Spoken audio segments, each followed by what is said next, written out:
तो दिल्ली में प्रदूषण को लेकर सियासी जंग लगातार छिड़ी हुई है और किस तरीके से आपने देखा कि आम आदमी पार्टी की ओर से अब दिल्ली सरकार को घेरा जा रहा है। दिल्ली में प्रदूषण को लेकर यह जंग बढ़ती जा रही है और इस बीच अब एक और बड़ी जानकारी सामने आ रही है और यह है यूपी से इस वक्त की जो बड़ी जानकारी है, इसके पहले हम आपको बता रहे थे।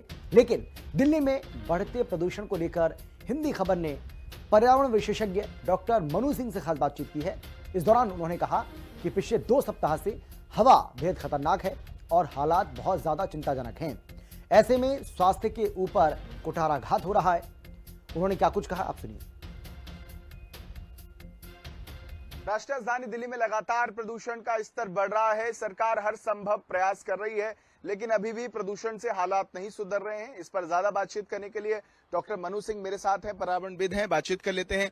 कैसे देख रहे हैं आप जो दिल्ली में इस वक्त हालिया माहौल बना हुआ है और प्रदूषण से एक्यूआई जो है वो 400 के पार है, क्या स्थिति है? कैसे दिल्ली वाले इन समस्याओं का सामना इस वक्त कर रहे हैं? देखिए, पिछले 2 हफ्ते से जो हवा है वो अति विषाक्त है, बहुत खतरनाक है। हिंदी में इंग्लिश में जिसे हैजर्डस कहते हैं, 400 से ऊपर लगातार है। हालात चिंताजनक है। एक्यूआई में PM 2.5 और PM 10 दोनों की मात्रा 250 से ऊपर है।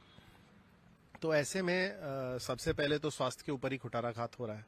हम देख पा रहे हैं कि धीरे धीरे जो जितनी भी हृदय गति संबंधी बीमारियां हैं, रोग हैं, फेफड़े संबंधी रोग हैं, खासकर फेफड़ों की जो प्रतिरक्षा है वो खतरनाक रूप से प्रभावित हो रही है और खून में थक्के जमने हैं, एलर्जी है, एस्थमा वाले पेशेंट्स हैं, COPD वाले पेशेंट्स हैं, उनको बहुत तकलीफ आ रही है। तो ओवरऑल देखा जाए तो दिल्ली वाले कैसे सामना कर रहे हैं वो हमें भी पता है।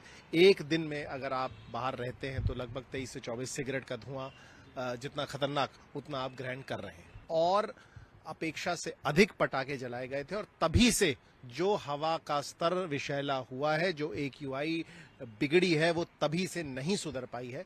तो सरकार मेरी तरफ से इस समस्या के समाधान में पूरी तरह से फेल रही है। बहुत शुक्रिया हमसे बातचीत करने के लिए। तो निश्चित तौर पर जहां दिल्ली में लगातार प्रदूषण से स्थिति खराब है, सरकार दावे और वादे जरूर कर रही है, लेकिन अभी भी दिल्ली के लोग लगातार प्रदूषण से परेशान हैं।